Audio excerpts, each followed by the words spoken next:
Bonjour, ici votre hôte Saint-Miline. Cette semaine, nous recevons pour vous votre député fédéral, M. Angelo Iacono, de la circonscription d'Alfred Pellan. Bienvenue chez vous.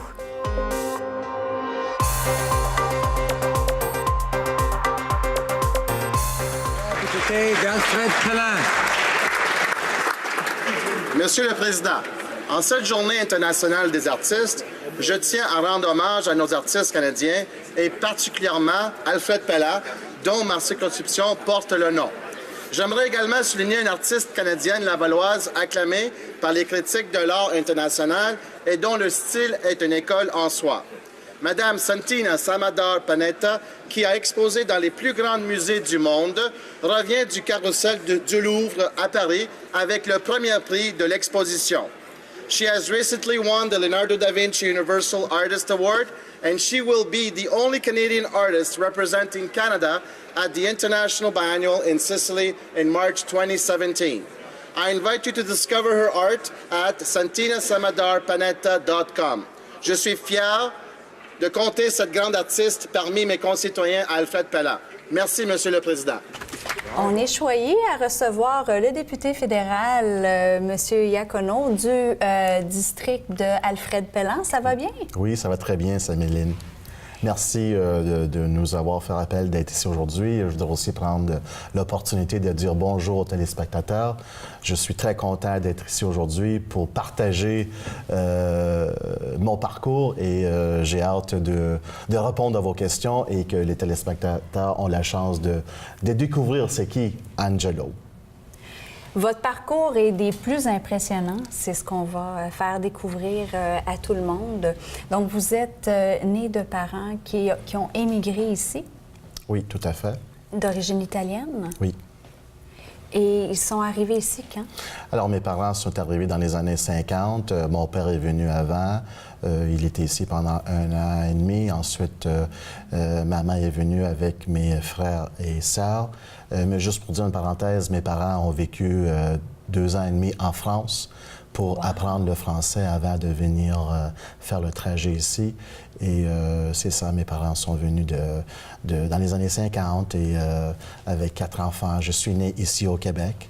Alors, je suis venu plus tard et je ne regrette pas d'avoir cette belle famille qui a voyagé pour venir s'installer aussi au Canada. Votre père fait partie des Italiens qui sont arrivés ici, travaillaient fort. Dans quel domaine était-il? Tout à fait. Mon père, il a commencé en travaillant dans les restaurants, c'est-à-dire laver la vaisselle, faire un genre de journalier. Ensuite, par là, il a travaillé pour la Ville de Montréal, enlever la neige l'hiver. Et à un moment donné, il a obtenu un emploi chez Francon. Il était chauffeur de camion de ciment. Alors vraiment, un ouvrier de la classe générale, travaillant dans la construction. Plus jeune, Angelo voulait faire quoi? C'était quoi le rêve? Vous savez, plus jeune Angelo, je dois dire que je me souviens bien que dès l'âge de 15-16 ans, j'ai voulu être dans le domaine de la politique.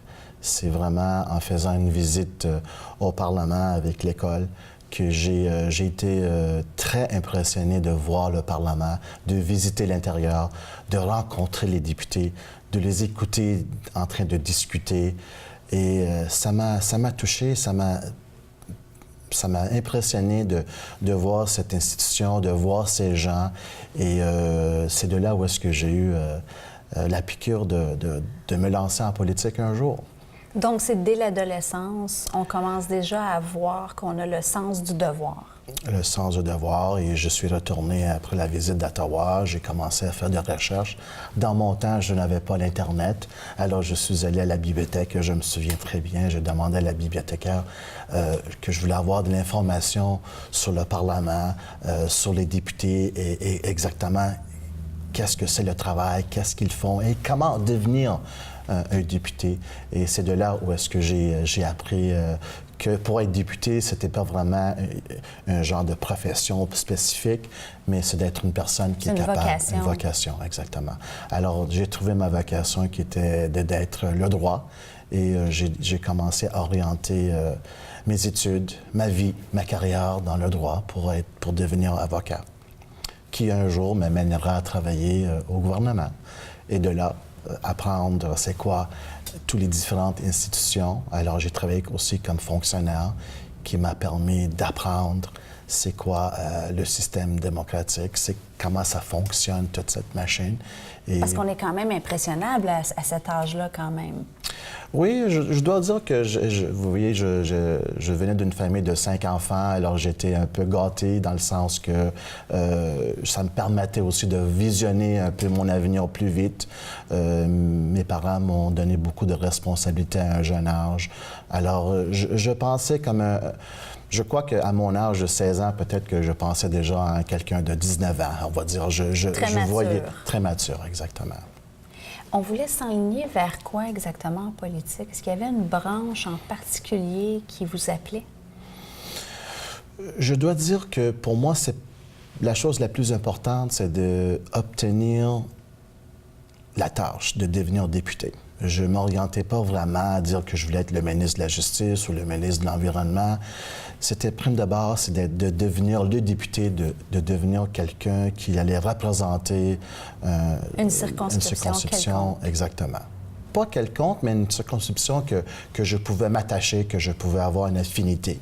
Alors, et c'est exactement ça le travail d'un député, c'est de... Ça faisait combien de temps que vous restiez dans votre comté avant de vous lancer? J'habite dans le comté de Montréal et j'ai choisi le comté d'Alfred Pelland parce que c'était un comté d'où j'avais de la famille qui habite, donc un comté que je visitais très souvent depuis l'âge d'adolescent, un comté que j'ai beaucoup d'amis, un comté que j'ai... appris dans le sens qu'il y a beaucoup de beauté. Alors, c'est un comté qui est plein de richesses, agriculture, différentes communautés culturelles, différents endroits à visiter. Alors, ça a toujours été un comté qui m'impressionnait parce qu'il y avait beaucoup d'espoir et beaucoup d'opportunités pour le développement. Ce qui vous a apporté à ce moment-là, c'est... Vous y avez été de vous-même ou il y a certains députés qui se font approcher pour se faire demander? Ça s'est passé de quelle façon pour vous? Parce que la fibre était déjà très, très forte, là. On savait déjà qu'on voulait s'en aller là. Oui, et vous savez, je suis du comté de Papineau et il y avait déjà un député dans Papineau qui est aujourd'hui notre premier ministre, Justin Trudeau. Alors, je regardais dans l'île de Montréal, je regardais pour un comté avec lequel je pouvais facilement m'associer, un comté qui était plus ou moins aussi avec une bonne dose de différentes communautés culturelles pour que je puisse mieux me situer, mieux m'orienter. Je voulais avoir un comté qui était intéressant, un comté qui avait beaucoup d'expansion, un comté jeune, un comté avec des problèmes, un comté avec des objections. Parce qu'on aime trouver des solutions. Exactement, exactement. Alors, quand j'ai fait le tour des comtés qui étaient disponibles dans les années 2009, le comté d'Alfred Pelland n'avait pas de député. Alors, j'ai commencé à regarder plus en profondeur et j'ai automatiquement tombé en amour avec le comté d'Alfred Pelland.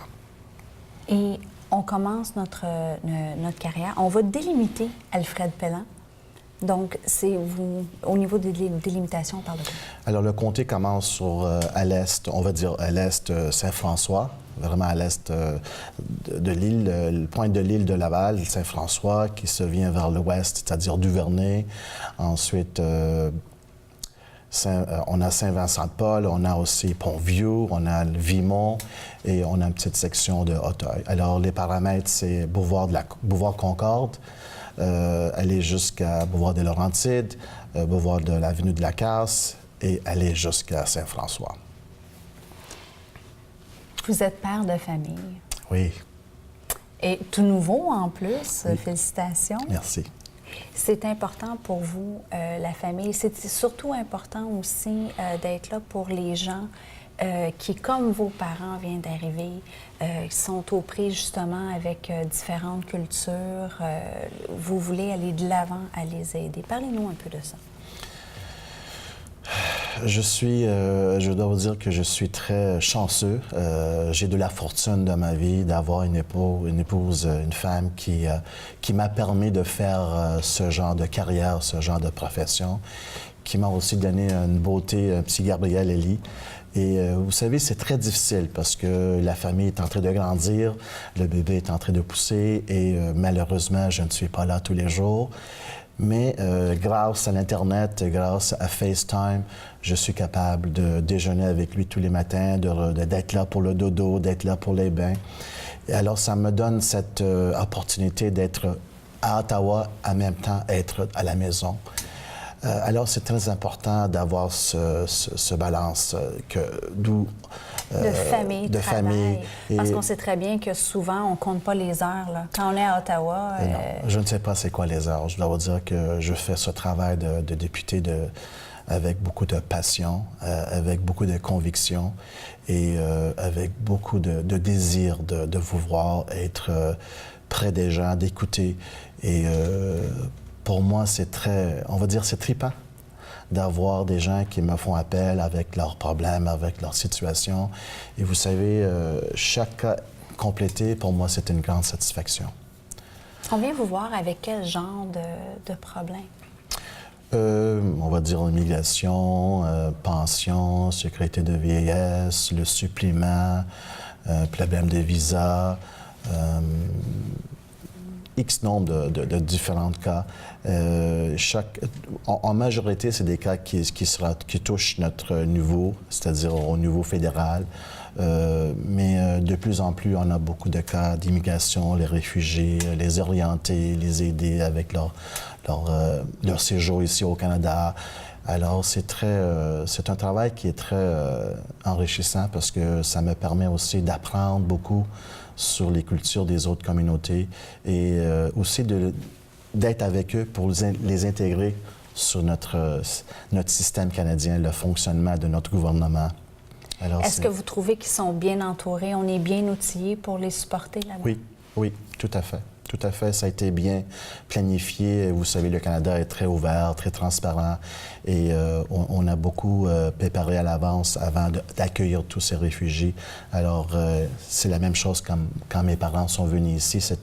Le Canada est la terre d'accueil, on va dire, et tout à fait, on voit bien que le Canada est composé de plus en plus de différentes communautés culturelles. Alors oui, le Canada est bien préparé pour nos nouveaux arrivants. Et pour ce qui est des gens d'ici, les Québécois, de souche, est-ce que vous sentez qu'il y a un bel amalgame qui se fait? Oui, tout à fait. Il y a encore une ligne qui est tangente? Mais vous savez, quand je suis allé à l'aéroport l'année dernière pour accueillir les réfugiés, j'étais surpris de voir qu'il y avait beaucoup de Québécois qui étaient là pour les accueillir, beaucoup de gens de notre province qui étaient là pour les accueillir, les aider, les intégrer. Alors, c'était pas seulement d'autres communautés culturelles qui étaient présentes, mais c'était beaucoup de Québécois, beaucoup de Canadiens qui étaient là pour les accueillir. Et je trouve que on le voit très bien que de plus en plus de gens s'intègrent à ces gens-là, veulent essayer de les aider. Et regardez, je le vois souvent aussi parce que beaucoup de gens me font appel qui veulent me donner du linge, qui veulent me donner des meubles, qui veulent me donner de la nourriture pour amener. Ils veulent s'impliquer pour l'intégration. Alors, ils utilisent mon bureau, ils m'appellent directement pour aller accueillir les meubles, pour donner ça aux nouveaux arrivants. Alors, ils sont très, très impliqués. Vous nous disiez tout à l'heure, comme je demande à tous mes invités, ce qui est le plus important pour vous, qui reflète de cette entrevue-là, et vous m'avez dit avec beaucoup d'amour et de conviction que c'était important pour vous de montrer c'est quoi vraiment les tâches d'un député. Parce que ce sont des grosses tâches. Mais je ne pourrais pas vous dire exactement c'est quoi les tâches, parce que pour moi, c'est de dire que je suis à la disposition de mes commettants et mon travail, c'est de les servir dans n'importe quelle manière que je peux le faire. Il n'y a pas une description de tâches. Pour moi, un politicien n'a pas de description de tâches. Je dois vous dire que plutôt, c'est d'être disponible, d'être à l'écoute et le plus important, une fois qu'on a écouté le problème, c'est d'agir. Alors, je porte beaucoup d'attention, beaucoup d'attention personnelle parce que chaque personne a un problème en soi, c'est un problème différent que les autres. Et pour moi, c'est important de faire sentir la personne, la confiance, de faire sentir à la personne que je suis à l'écoute et que je suis là pour faire une action, pour entreprendre une action. Vous savez, faire ce travail-là, c'est pas pour tout le monde. Faut avoir le cœur, il faut avoir l'esprit, il faut avoir la patience, il faut avoir la passion.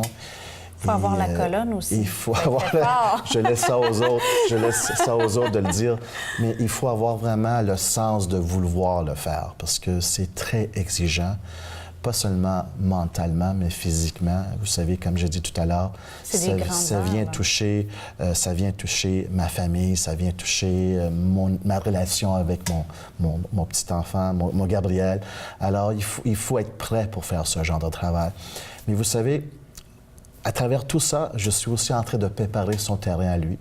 Je suis en train de préparer le terrain pour les futures générations. Alors, je me sens comme je suis près de mon garçon parce que, en fin de compte, j'assure son avenir.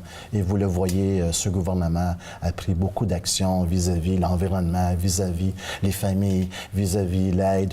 Alors, je me sens sécurisé parce qu'on est en train de faire du bien. On va parler des bons coups parce que c'est tellement important de parler des bons coups. D'après vous, qu'est-ce qui a eu le plus d'effervescence, en fait, comme résultat? Vous voulez dire en politique? Oui, dans la dernière... Dans la dernière année, je pense que c'est de sortir les familles de la pauvreté.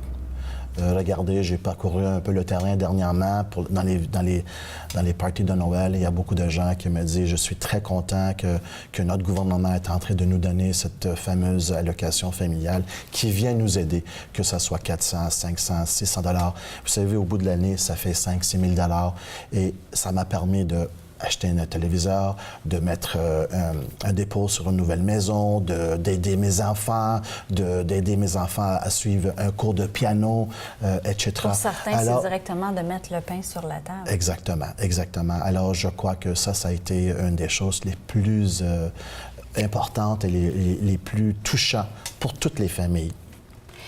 Entre autres, quelque chose qui vous tient à cœur, parce qu'on parlait de l'homme de famille, l'homme de cœur, c'est vous avez été pour votre mère un aidant naturel.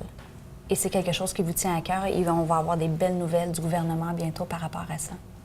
Oui, tout à fait. Ma mère a subi un cancer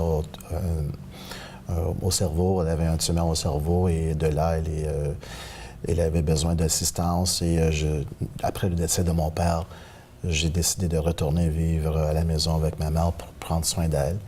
Et je dois vous dire que j'ai passé les 6 plus belles années de ma vie, prendre soin d'une personne avec une condition médicale.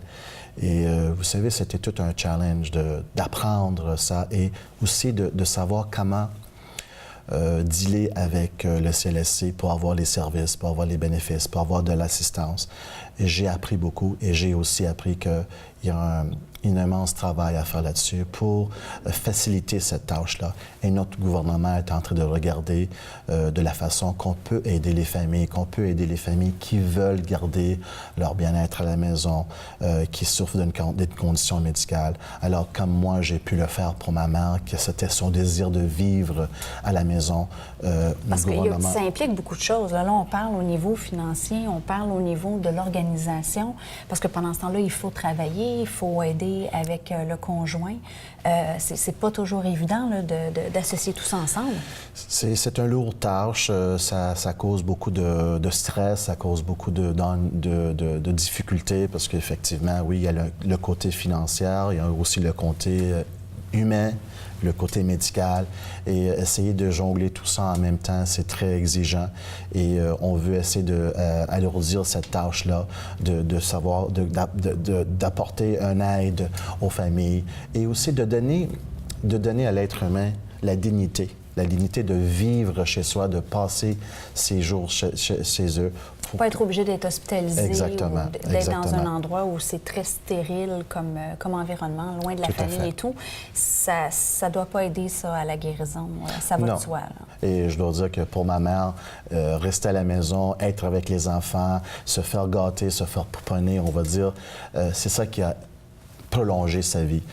J'ai aussi fait des voyages avec ma mère. On a été même en Italie. Alors, vous savez, sentir l'amour, sentir l'attention, sentir qu'on a quelqu'un qui prend soin de nous, ça fait toute une différence. Ça n'a pas de Manger prix. et dormir dans ta maison, vivre dans ta maison, ça fait toute une différence. C'est spécial.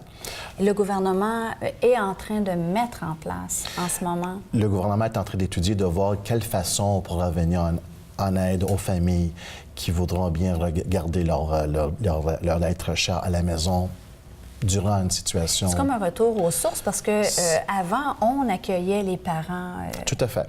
Tout à fait. à la maison. Tout à fait. Donc, c'est juste la moindre des choses.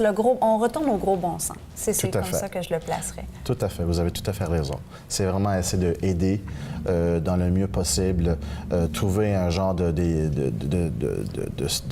confort pour que les familles sont capables de prendre soin de leurs membres et de le faire sur leur propre toit. Sur leur toit, pour que ce soit Exactement. beaucoup plus facile. Pour vous, quand le CLSC venait à la maison, ça devait être compliqué parce que Oui, c'est pas évident. c'est pas Les évident. heures ne fonctionnent pas nécessairement avec les horaires. Exactement, et on ne comprenait pas les services, on ne comprenait pas c'est quoi les bénéfices, c'est quoi tous les engagements. Alors, c'était vraiment à découvrir. Alors, il y a beaucoup de travail à faire là-dessus, de sensibiliser les familles, ainsi d'éduquer les familles de qu'est-ce qui existe comme programme, de qu'est-ce qui existe comme service, avoir une siège spéciale, avoir un lit spécial, avoir certaines choses qui peuvent faciliter le confort de la personne qui reste à la maison. Et vous savez, le plus qu'on aide la personne qui est dans le besoin, le plus on aide aussi la famille parce que ça va Absolument. leur demander moins d'énergie, moins de stress à penser à quoi faire. Alors, c'est très important de souligner ça, qu'on est à l'écoute. Vous savez, c'est à travers nos consultations qu'on apprend c'est quoi les vrais besoins des gens, c'est quoi les vrais défis. Et j'invite toujours les gens d'assister aux consultations qu'on fait et de partager avec nous leurs besoins, de partager avec nous leurs solutions. C'est pas juste une question de critiquer, mais c'est une critique positive parce qu'on n'a pas toutes les réponses. Et on fait appel au public pour que le public partage leurs solutions, partage leur façon de faire pour qu'on puisse mieux les servir. Merci de votre courage à aller de l'avant, de nous faire part de quelque chose d'aussi personnel parce que ça aide, ça, de savoir que on est tous humains. Oui. On est tous au même niveau lorsqu'on a besoin d'aide et c'est pour ça que les députés vont de l'avant parce qu'eux aussi font face à des situations pas faciles.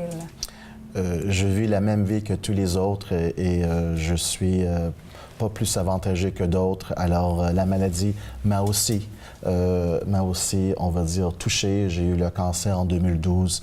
Et vous savez, pas seulement que je l'ai vécu avec ma mère, je l'ai vécu personnellement.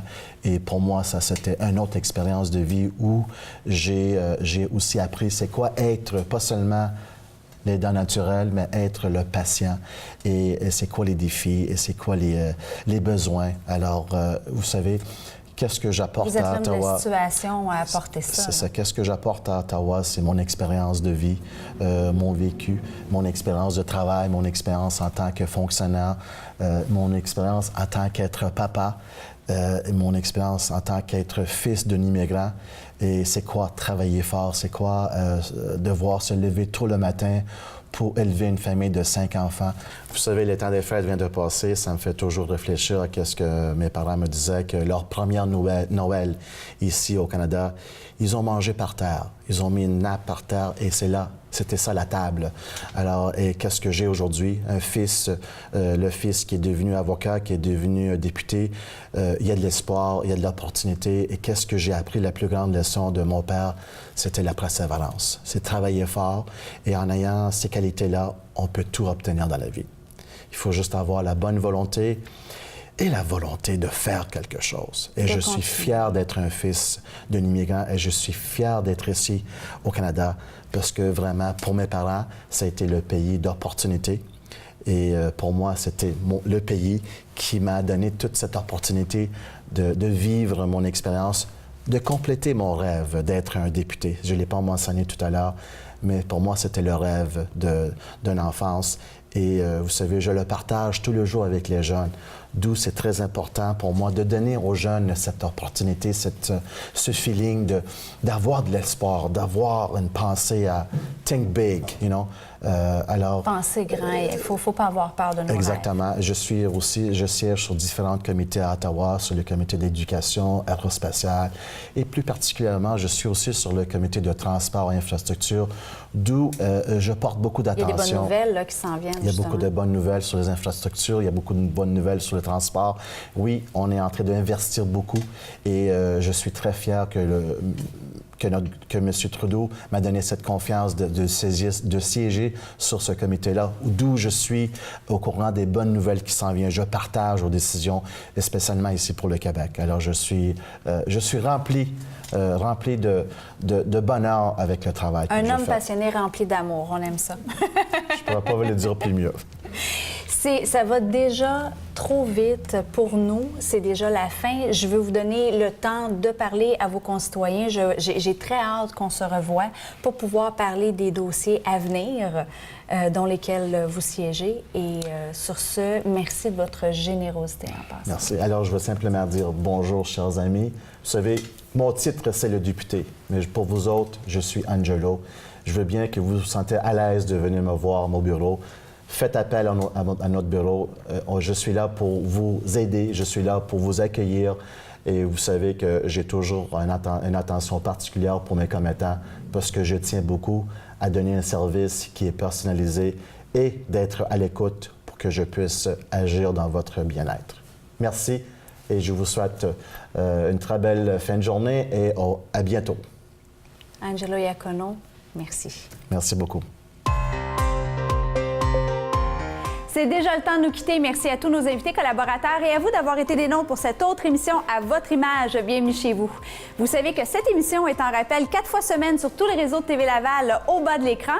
On se revoit la semaine prochaine. D'ici là, je vous envoie le plein d'énergie positive. Ici votre hôte, Samy Lynn.